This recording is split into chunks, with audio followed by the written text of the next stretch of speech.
So picture this, right? You have this 8-year-old kid, usually full of energy, laughing, playing. But then suddenly something changes. Hmm. Over just like 4 days, their arms, their legs, Hmm. they start doing their own thing, jerking around uncontrollably, Yeah. making them drop toys, cups. Simple stuff becomes hard.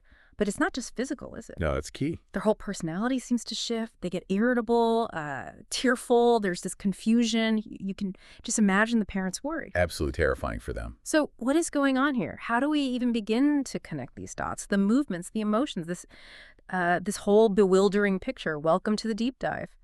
This is where we take these complex scenarios, could be medical cases like today, maybe historical puzzles, cutting-edge research, whatever it is. We dive in. We break it all down piece by piece and really pull out those crucial insights.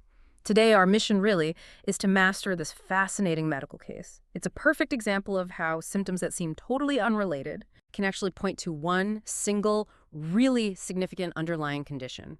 And we're not just scratching the surface here. We want to get the what, the why, the how, understand the mechanisms, the diagnostic thinking. Yeah, the whole process. Exactly. Prepare for some aha moments as we untangle this thing together. We want you to walk away feeling like you've truly got a handle on this. It really is a compelling case. Yeah. And it perfectly illustrates how interconnected everything is in the body. Mm-hmm. Especially, when the immune system gets involved in ways you might not expect at first glance. So today, we'll trace every clue, every symptom this young patient presents. Look at the physical signs, dig into that history, and then, like you said, play medical detective. We'll work through the possibilities, not just landing on the right answer, but really understanding why the other options, the ones that might look plausible. Right, the distractors. Precisely. Why they don't fit the full picture. That whole process of differential diagnosis. It's absolutely essential if you want to truly master this kind of complex information. And critically, avoid those common traps you see in exams. Yeah. Or even in clinical reasoning. Okay, let's unpack this clinical puzzle then, piece by piece. We've got this 8-year-old boy. His dad brings him in, clearly alarmed, and understandably so. The first thing that hits you are these abnormal movements. For the last 4 days, uncontrolled jerking, arms, legs. And it's not subtle. We're talking severe enough that he's dropping things. Cups, toys, stuff an 8-year-old handles easily, normally. Yeah, that functional impairment is significant. It tells you it's not just a minor twitch. And the way these movements behave, based on the father's description, that's incredibly important. He says they're worse when the child is excited. Right. But crucially, they improve when he's asleep. That detail just jumps out, doesn't it? It's a clinical pearl. Yeah. A real signature. It immediately narrows things down. When he's excited, stressed, his nervous system ramps up, the movements get worse. Yeah. Just, disinhibition. But sleep, that deep restorative state, suppresses them, gives them a break. So it's not random. It's telling us something specific about the neurology involved. Exactly. Experienced clinicians zero in on that immediately. It's a massive clue about the mechanism. Okay, huge flag there. But like we said, it's not purely physical. Over the same 4 days, his personality, his emotions, they've taken a hit too. He's become really irritable, quick to get upset, tearful. And you have to wonder, is this just him being frustrated by the movements, or is it something more? That's a critical question. And the answer is, it's very likely something more. These emotional changes are often integral to the condition we're starting to suspect. When we see this type of movement, this chorea, we often think about the deep brain structures. The basal ganglia. Ah, the control center we hear about. Kind of, yeah. Think of it as fine-tuning movement, Yeah. but it's also heavily involved in executive function, learning, and critically, regulating mood and emotion. So a problem there wouldn't just affect movement. Precisely.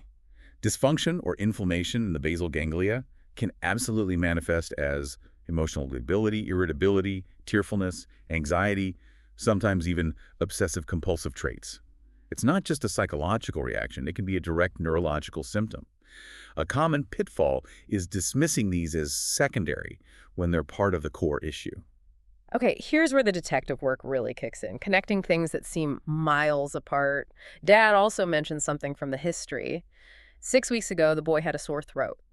Didn't seem like a big deal, went away on its own. No antibiotics, no specific treatment. Now, initially, you think, sore throat 6 weeks ago, what's that got to do with jerking movements now? Right. Seems disconnected. But that timeline, 6 weeks, and especially the untreated part, that's a massive red flag in this context, isn't it? Yeah. It's pivotal. Absolutely pivotal. That 6-week gap tells us immediately this isn't the acute infection causing the problem. We're looking at it as a quella, a delayed consequence. Okay. And the untreated aspect is key. If a bacterial infection, especially certain types, isn't fully cleared by treatment, the immune system's response can sometimes, well, go off script. It can set the stage for complications weeks later, even after the original bug is gone. This is where immunology meets clinical history. Right, let's look at the physical exam findings then. Temperature's 37.3 Celsius, about 99.2 Fahrenheit. A mild fever suggests maybe some ongoing inflammation perhaps, but nothing dramatic on its own. Correct. It's low grade, but it fits with an ongoing systemic process. And observationally, the doctor sees occasional grimacing and those involuntary jerks at the limbs. Confirms the chorea. Yep, confirms what the father reported. That characteristic dance-like irregular movement. Now, the motor exam reveals something interesting, maybe even counterintuitive. Muscle strength and tone are actually decreased in all his limbs. He's a bit hypertonic, a bit floppy. Wait, so he's got these wild, jerky movements, but his underlying muscle tone is low? How does that work? It seems paradoxical, doesn't it? But this combination, chorea plus generalized hypotonia, is actually quite characteristic of certain conditions. The basal ganglia dysfunction causes the uncontrolled jerks, the disinhibition, but there can be this simultaneous underlying decrease in muscle tone affecting overall control. It's another subtle clue that fits the pattern. And then there's this really specific test finding, the milkmaid grip. The doctor asks him to grip their fingers, and his grip just waxes and wanes, increases and decreases continuously. Yeah, exactly like that. He can't maintain a steady, firm squeeze. It sounds like he's trying to milk a cow, hence the name, I guess. What does that tell us? The milkmaid grip is a classic, almost pathognomonic sign of chorea, especially with hypotonia. It perfectly shows the underlying problem. He tries to make a sustained voluntary contraction, but those involuntary choreic movements keep interrupting it. So the jerks interfere with the squeeze. Precisely. It causes that fluctuating grip. It's a direct manifestation of the chorea interfering with the volitional motor control, a really specific physical sign. So all these pieces, the type of jerking, the emotional changes, that critical sore throat history, the mild fever, the low tone, and this milkmaid grip, they're all starting to point very strongly in one direction. Okay, so with all this data converging, we land on our central question for this deep dive. This specific patient with this presentation is at increased risk for which complication down the line? And answering this is key to truly mastering the implications of the diagnosis we're zeroing in on. Let's dig into what these clues are really telling us. All right, we've laid out the puzzle. Now let's really decipher these clues. First, those movements. We're calling it chorea. Let's define that a bit more clearly. Okay, so chorea comes from the Greek word for dance. It describes these involuntary movements that are irregular, unpredictable, brief, jerky, almost flowing, but totally uncontrolled. It's really important to distinguish it from other movement issues, like tics. Tics are often repetitive, stereotyped, and people can sometimes suppress them briefly. Right, like blinking or shoulder shrugging. Exactly. Or tremors, which are rhythmic, back and forth oscillations. Or dystonia, which involves sustained muscle contractions causing twisting or postures. Chorea is different because it's so irregular and unpredictable. That's its hallmark. The randomness, the dance-like quality, but without any voluntary control. Yeah. And circling back to that crucial detail. Worse with excitement, better with sleep. Can't emphasize that enough, it seems. No, it's a cornerstone for diagnosing the specific type of chorea we suspect here. Stress, excitement. They seem to amplify the noise in those motor circuits, making the disinhibition worse.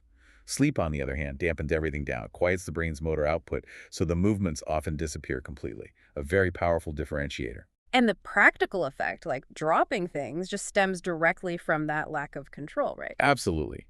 You can't maintain a stable grip or perform smooth actions when these involuntary jerks are constantly firing off. Makes perfect sense. Okay, then the irritability and tearfulness, the emotional side. We've established it's likely not just frustration, it's potentially a direct symptom. Yes, exactly. As we mentioned, the basal ganglia aren't just about movement. They're deeply interconnected with emotional regulation circuits. So if there's inflammation or dysfunction there, it's entirely plausible, even expected, to see these neuropsychiatric symptoms emerge alongside the motor ones. Like emotional ability, maybe anxiety. Yes, irritability, anxiety, sometimes obsessive-compulsive behaviors can also be triggered or worsened.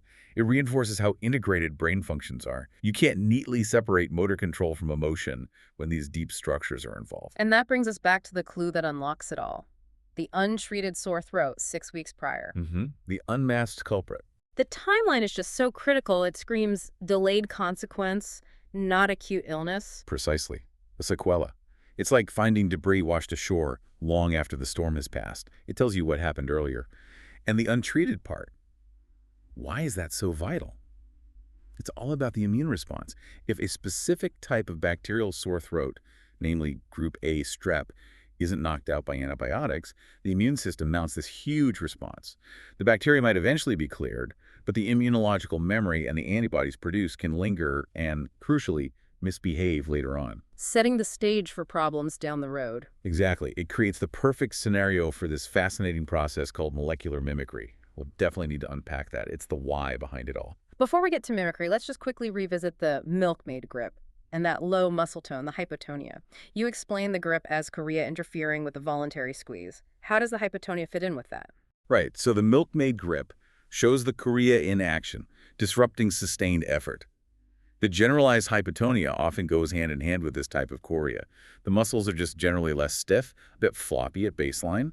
While it seems odd, hyperkinetic movements plus floppy tone, it's a recognized pattern. Does the low tone make the chorea worse, maybe? It likely contributes, yeah. Less inherent muscle stiffness means less dampening of those involuntary movements. So the chorea might appear more pronounced or uncontrolled because the underlying postural stability is reduced. So the grip plus the hypotonia really reinforce each other as signs pointing towards the same underlying pathology. Okay, the picture is getting crystal clear. We have this distinct constellation of symptoms in history.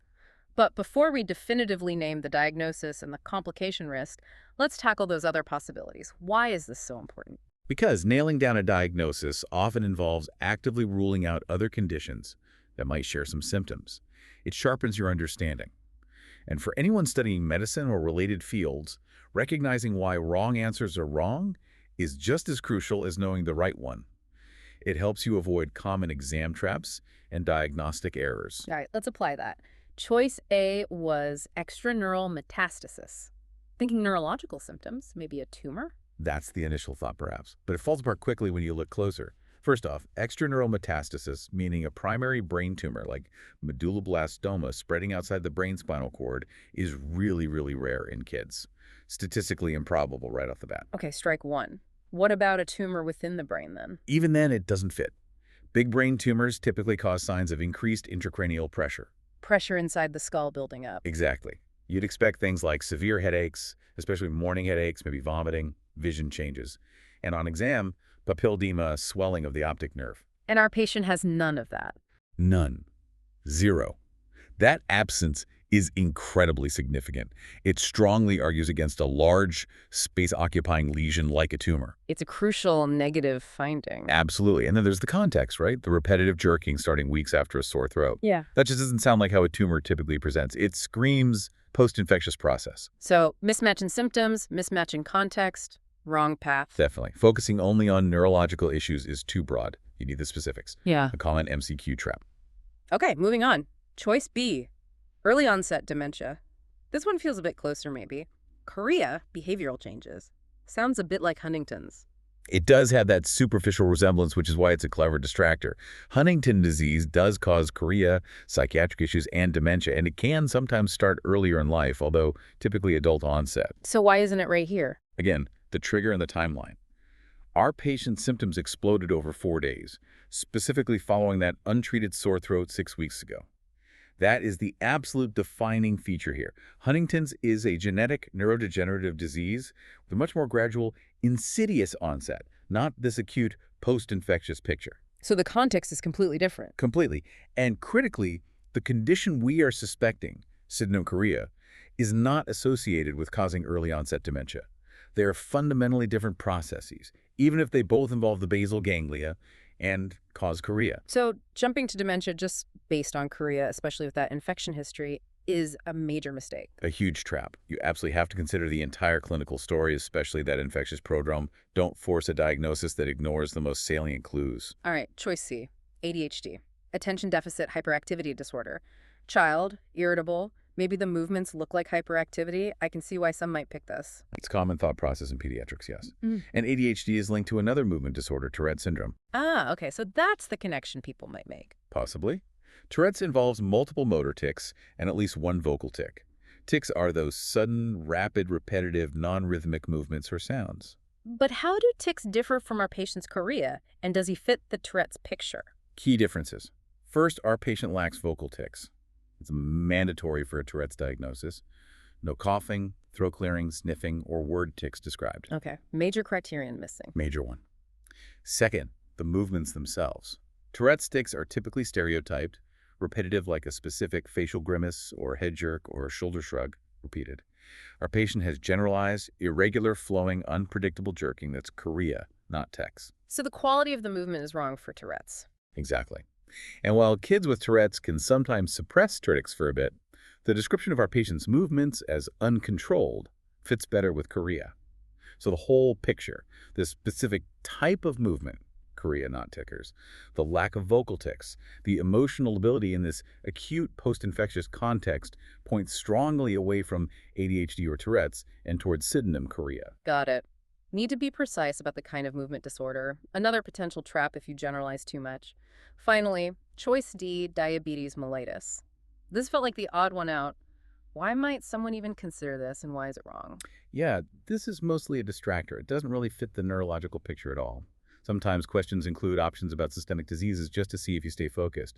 The explanation might mention other neurological conditions like Friedreich ataxia, which causes weakness and coordination issues, but not chorea improving with rest, just to muddy the waters, perhaps. But fundamentally, is there any link between the condition we suspect and diabetes? Absolutely none. Synonym chorea, or the underlying acute rheumatic fever, is not associated with developing diabetes mellitus. There's no known connection, no shared pathophysiology. So basically irrelevant to this case. Completely. Trying to force a connection here is classic overthinking or getting caught by a pure distractor. Stick to the evidence presented in the case. Okay, we've systematically dismantled the wrong answers. Time for the reveal, the aha moment. Choice E, mitral regurgitation, chosen by 75%. Let's synthesize why this is the correct risk factor. We have uncontrolled jerking, chorea, emotional changes, and that critical history of an untreated sore throat 6 weeks prior. This points overwhelmingly to synonym chorea. Correct. That's the neurological diagnosis, sometimes called St. Vitus's dance historically, but this is the crucial leap. Synonym chorea isn't usually a standalone thing. It's a major manifestation, a key symptom of a broader systemic illness. Acute rheumatic fever, ARF. So the chorea is part of ARF. Exactly. ARF is the underlying condition triggered by that untreated group A strep throat infection weeks earlier. That sore throat is the direct cause, the smoking gun for ARF. Okay, so to understand the risk associated with synonym chorea, we need to understand the risks of ARF. What is ARF fundamentally? ARF is an inflammatory disease. It's the body's immune system going haywire after that strep infection. Instead of just fighting the bacteria, it mistakenly attacks the body's own tissues. An autoimmune reaction triggered by infection. Precisely. And it's multisystemic. It doesn't just hit one place.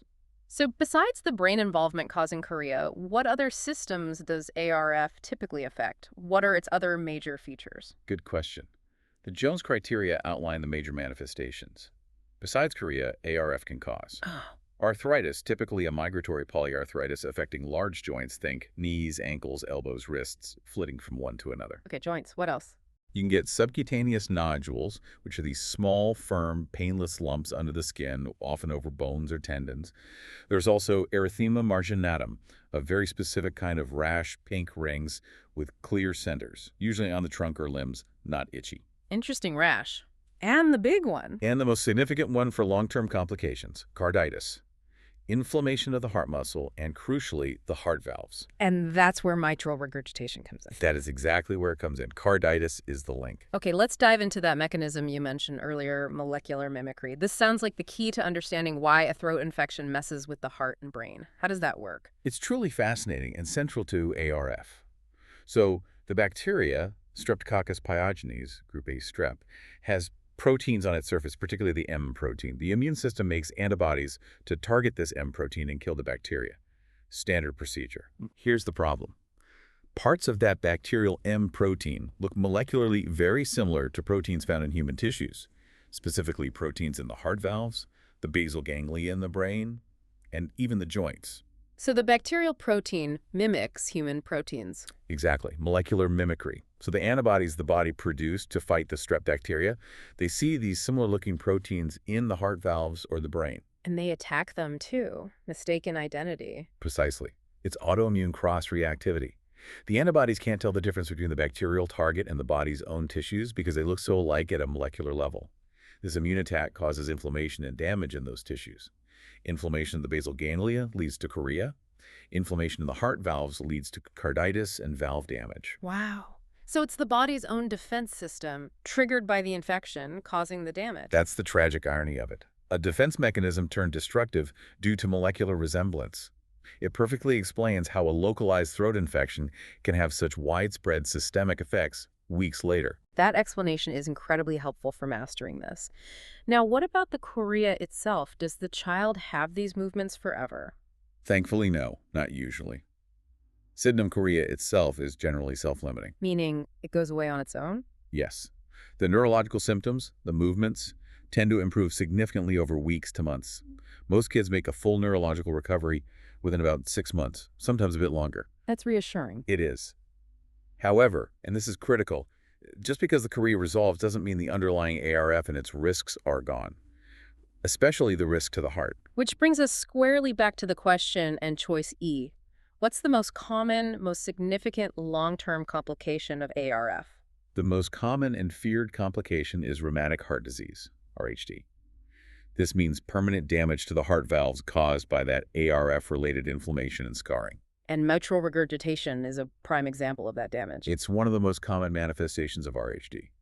The mitral valve between the left atrium and left ventricle gets damaged by the inflammation. It can't close properly anymore. So blood leaks backward when the heart pumps. Exactly. Instead of all the blood going forward to the body, some leaks back into the left atrium.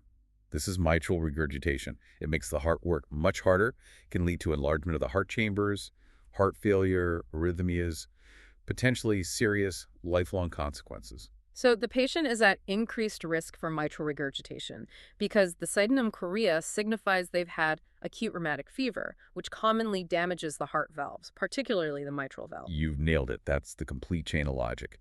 The chorea is the signpost for ARF, and ARF carries the significant risk of RHD, often manifesting as mitral regurgitation. Okay, let's summarize the key takeaways for truly mastering this, focusing on those potential pitfalls or exam mistakes. What are the big ones to remember from this case? Absolutely. 3 main points stand out. 1, never ignore the timeline and the history. That 6-week gap after the untreated sore throat was everything. It framed the entire diagnosis as a post-infectious sequela. Forgetting history is a cardinal sin in diagnosis. Got it. History is paramount. 2, be precise about symptoms, especially movements. Don't just say abnormal movements. Was it chorea, tics, tremor? The specific characteristics, irregular, worse with excitement, better with sleep. The milkmaid grip were vital differentiators here. Broad categorization leads to errors. Precision matters. Okay. And 3, recognize systemic connections and mechanisms. Understand that ARF is multisystemic. A throat infection can lead to brain and heart problems via molecular mimicry. Don't think in isolated silos. Connect the dots across organ systems using the underlying pathophysiology. Failing to see that bigger picture is a huge pitfall. History, precision, and systemic thinking. Excellent summary. Wow, this has been an incredibly detailed deep dive. We started with this really puzzling case, an 8-year-old with sudden movements and emotional changes. And by carefully analyzing the symptoms, working through the differentials, understanding why things were ruled out, and grasping that core mechanism of molecular mimicry, we've reached a clear understanding. Sydenham chorea as a sign of acute rheumatic fever, carrying that significant risk of mitral regurgitation. It really drives home the power of observation and just meticulous history-taking, doesn't it? It absolutely does. That seemingly minor detail about the sore throat, the specific description of the movements, the milkmaid grip, these weren't just trivia, they were the essential clues. It highlights how crucial careful clinical assessment is in navigating these complex diagnostic pathways. It's the foundation. And it also powerfully illustrates preventive medicine, right? The whole story of ARF underlines just how vital it is to diagnose and properly treat group A strep throat. Oh, massively so. A simple course of antibiotics can prevent this entire cascade, the chorea, the carditis, the lifelong risk of rheumatic heart disease. It's amazing how a basic intervention can avert such serious long-term consequences. It really is. It's a cornerstone of public health.